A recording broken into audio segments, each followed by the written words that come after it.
ಅವರು ಐತಿಹಾಸಿಕ ನಾಯಕ. ಅವರ ಪರಾಕ್ರಮ ಇತಿಹಾಸ ಪುಟಗಳಲ್ಲಿ ಸುವರ್ಣಾಕ್ಷರಗಳಲ್ಲಿ ದಾಖಲಾಗಿದೆ. ಆದರೆ ಇಂಥ ಮಹಾನ್ ನಾಯಕನ ಸಮಾಧಿ ಈಗ ಪುಂಡ ಪೋಖರಿಗಳ ಅಡ್ಡಿಯಾಗಿದೆ. ಆ ಕುರಿತು ಒಂದು ವರದಿ ಎಲ್ಲಿದೆ ನೋಡಿ.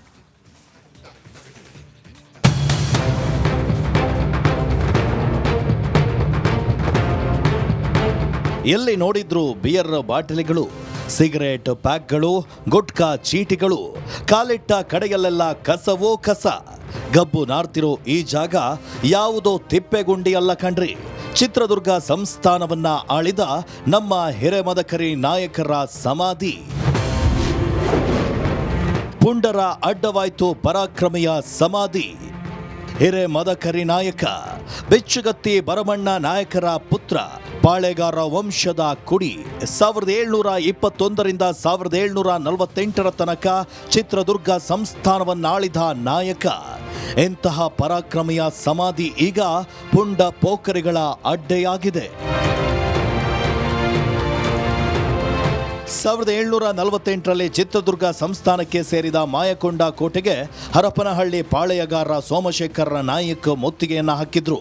ಈ ವೇಳೆ ಹಿರೇಮದಕರಿ ನಾಯಕ ಮತ್ತು ಸೋಮಶೇಖರ್ ನಾಯಕರ ನಡುವೆ ಯುದ್ಧ ನಡೆದಿತ್ತು. ರಣರಂಗದಲ್ಲಿ ಹಿರೇಮದಕರಿ ನಾಯಕ ವೀರಮರಣವನ್ನ ಹೊಂತಾರೆ. ದಾವಣಗೆರೆಯ ಮಾಯಕೊಂಡದಲ್ಲಿ ಅವರ ಸಮಾಧಿಯನ್ನ ನಿರ್ಮಿಸಲಾಗುತ್ತೆ. ದುರಂತ ಅಂದ್ರೆ ಇಂಥ ಪರಾಕ್ರಮಿಯ ಸಮಾಧಿ ಈಗ ಕುಡುಕರ ಅಡ್ಡೆಯಾಗಿದೆ. ಹಿರೇಮದಕರಿ ನಾಯಕರ ಸಮಾಧಿ ಇದು ಒಂಥರ ದೇವಸ್ಥಾನ ಇದ್ದಂಗೆ. ಈ ಸಮಾಧಿ ಎಲ್ಲ ಸರ್ಕಾರದವರಾಗಿರ್ಬೋದು, ಅಧಿಕಾರಿಗಳಾಗಿರ್ಬೋದು ಕಡಿಗಣ್ಣಲ್ಲಿ ನೋಡ್ತಾ ಇದ್ದಾರೆ. 2020ರಲ್ಲಿ ಇದು ಕಾಂಪೌಂಡ್ ಬಿದ್ದಿರೋದು. ಈಗಿನ ಶಾಸಕರು ಬಂದು ನೋಡ್ಕೊಂಡೋದ್ರು, ಮತ್ತು ಇದ್ರ ಹಿಂದಿನ ಶಾಸಕರು ಬಂದು ನೋಡ್ಕೊಂಡೋದ್ರು. ಯಾವುದೇ ಸರ್ಕಾರ ಬಂದ್ರೂ ಇದನ್ನು ಈಗ ಒಂದು ಕಟ್ಟಿಸಿ ನಾವು ಹಂಗೆ ಮಾಡ್ತೀವಿ, ಇದು ಒಂಥರ ದೇವಸ್ಥಾನ ಮಾಡ್ದಂಗೆ ಮಾಡ್ತೀವಿ ಅಂತ ಅಂದರು. ಇದು ದೇವಸ್ಥಾನನೇ ಇದು ಮಾಡ್ತೀವಿ ಅಂದರು, ಮಾಡಿಲ್ಲ.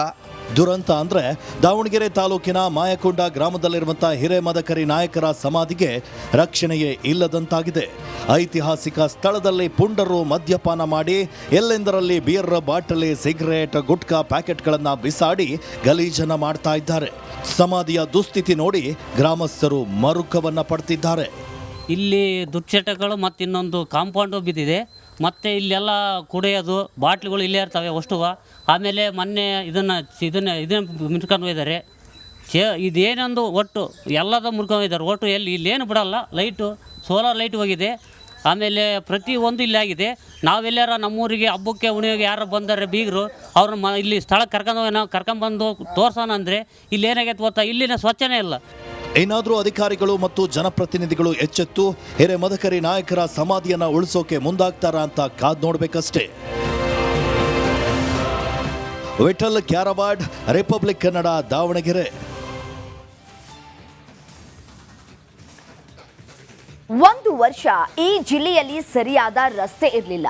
ಆದರೆ ಈ ಬಗ್ಗೆ ರಿಪಬ್ಲಿಕ್ ಕನ್ನಡ ವರದಿ ಮಾಡ್ತಾ ಇದ್ದಂತೆ ಅಧಿಕಾರಿಗಳು ಅಲರ್ಟ್ ಆಗಿದ್ದಾರೆ. ಒಂದು ವರ್ಷದ ಸಮಸ್ಯೆಗೆ 1 ತಿಂಗಳಿನಲ್ಲೇ ಶಾಶ್ವತ ಪರಿಹಾರ ಕಲ್ಪಿಸಿದೆ. ಆ ಕುರಿತು ಒಂದು ವರದಿ ಎಲ್ಲಿದೆ ನೋಡಿ. 1 ವರ್ಷದ ಸಮಸ್ಯೆಗೆ ಶಾಶ್ವತ ಪರಿಹಾರ.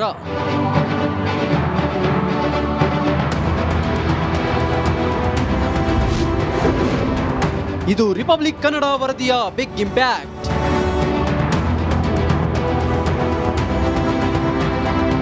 ನೋಡಿ, ಈ ಹಾಳಾದ ರಸ್ತೆಯಿಂದಾಗಿ ಜನ ನಿತ್ಯ ಪರದಾಡ್ತಾ ಇದ್ರು.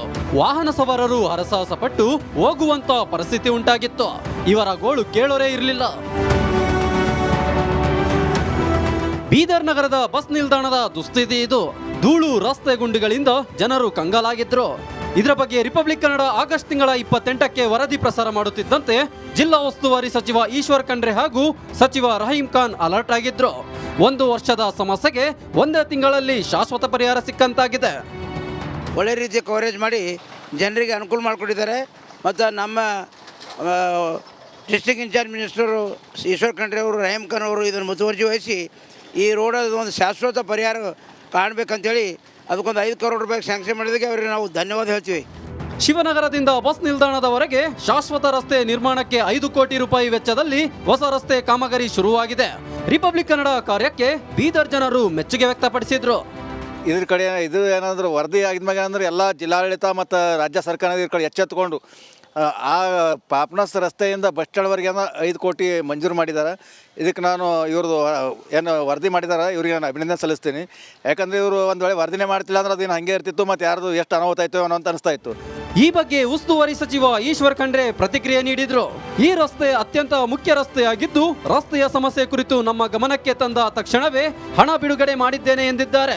ರಿಪಬ್ಲಿಕ್ ಕನ್ನಡ ವರದಿಗೆ ಸ್ಪಂದಿಸಿದ ಜಿಲ್ಲೆಯ ಸಚಿವರು ಮತ್ತು ಶಾಸಕರು ವರ್ಷದ ಸಮಸ್ಯೆಗೆ ಸ್ಪಂದಿಸಿದ್ದು ಜನ ಮೆಚ್ಚುಗೆ ವ್ಯಕ್ತಪಡಿಸಿದ್ದಾರೆ. ಮಲ್ಲಿಕಾರ್ಜುನ ಮರ್ಕಲೆ, ರಿಪಬ್ಲಿಕ್ ಕನ್ನಡ, ಬೀದರ್.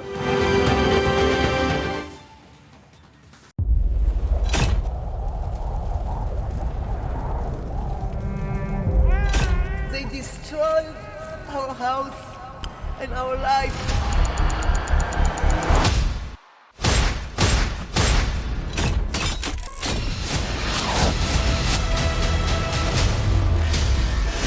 ಹಮಾಸ್ ಉಗ್ರರ ದಾಳಿ ಭಯಂಕರವಾಗಿದೆ. ಯಾವ ಮಾಧ್ಯಮವೂ ಇಲ್ಲಿಗೆ ಬರಲು ಧೈರ್ಯ ಮಾಡ್ತಾ ಇಲ್ಲ.